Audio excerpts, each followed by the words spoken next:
বাঙালি সমাজের পরচর্চার কেন্দ্রবিন্দু তিনি বহুদিন ধরেই। সমাজ তাকে থার্ড ওম্যান বলেছে, অথচ এভাবে তাকে তৃতীয় নারী বলার কোথাও কোনো বিধান নেই বা ছিলও না কখনো।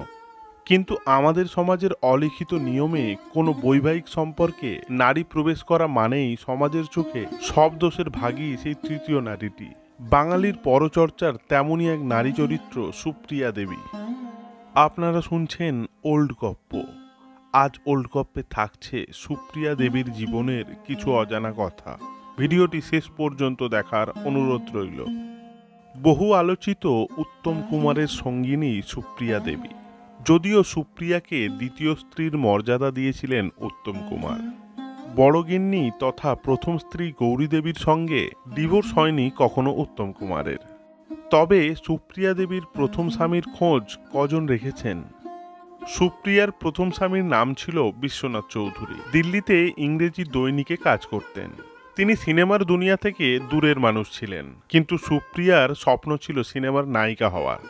বিয়ের আগে অবশ্য বসু পরিবার ছবিতে উত্তম কুমারের বোনের চরিত্রে অভিনয় করেছিলেন সুপ্রিয়া। বিয়ের পর অবশ্য স্বামী, মেয়ে, শাশুড়ির দায়িত্ব তার কাঁধে এসে পড়ে। তবুও স্টুডিও পাড়ায় ঘোরা বন্ধ করেননি সুপ্রিয়া। শেষমেশ সুযোগ এলো আম্রপালি ছবিতে অভিনয় করার।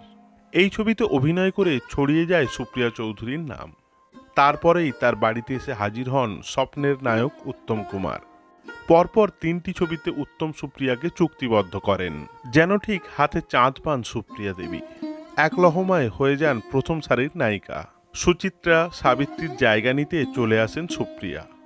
উত্তম কুমারের সংস্পর্শে এসে প্রথম স্বামীর সঙ্গে দূরত্ব তৈরি হয় সুপ্রিয়ার। অশান্তি চরমে পৌঁছালে বিশ্বনাথবাবু সুপ্রিয়া আর মেয়েকে ছেড়ে দিল্লি চলে যান। শুরু হয় উত্তম সুপ্রিয়ার যৌথ সংসার। মেয়ে সোমার দায়িত্ব কিন্তু বিশ্বনাথ চৌধুরী কখনো নেননি। তবে একটা সময় পর সুপ্রিয়া প্রথম স্বামীকে বলেছিলেন, তুমি আর কদিন একা থাকবে, আবার বিয়ে করো। এ কথা মুখে বলতে কিন্তু মনে একটুকু দুঃখ রাখেনি সুপ্রিয়া। চাননি স্বামীর থেকে কোনো খোরপোশ, ও প্রথম স্বামীর ঘর ধুয়ে মুছে সুপ্রিয়া সাজিয়ে দিয়েছিলেন বরের দ্বিতীয় বিয়ের জন্য।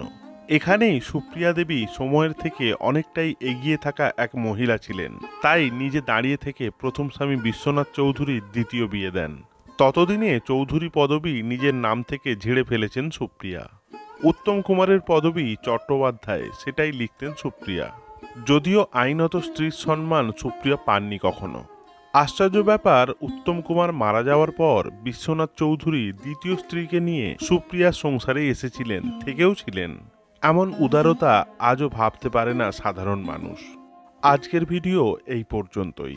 এরকম অজানা তথ্য জানতে ওল্ড গপ্প চ্যানেলটি অবশ্যই সাবস্ক্রাইব করুন।